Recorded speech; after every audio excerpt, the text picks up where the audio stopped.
Isang maganda, mapagpala, mapagbiyaya at makadiyos po na umaga sa bawat isa. Maraming salamat sa inyong panahon, mga kaibigan, upang tayo sama-sama upang pakinggan ang napakagandang balita sa umagang ito. Dito na po tayo sa mga awit 33:14, aking pong babasahin.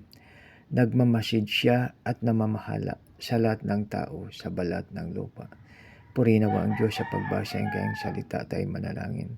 Panginoon, maraming salamat po sa iyong pagbantay sa amin kagabi na ikaw ay hindi po naiidlip at hindi natutulog. Maraming salamat po, Panginoon. Dinadalhin po namin ito sa matamis na pangalan ng iyong anak na si Jesus, naming Panginoon tagapagligtas. Amen.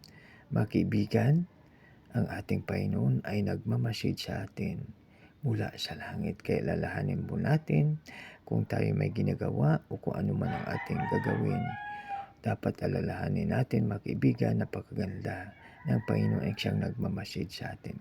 Kaya kung tayo man ay isang empleyado, may tao man mawala, nandyan man ang supervisor o wala, gawin po natin ng buong puso ang ating mga ginagawa. Ano pa, mga kaibigan, ang lahat ng tao ay kanyang dito ang lahat ng tao sa balat ng lupa. No? Nagmamasid siya at namamahala sa lahat ng tao sa balat ng lupa. Kaya makibigan, tayo ang siyang nagpaplano, subalit ang pinaka-final na magdesisyon ay ang ating God Almighty. Maraming salamat.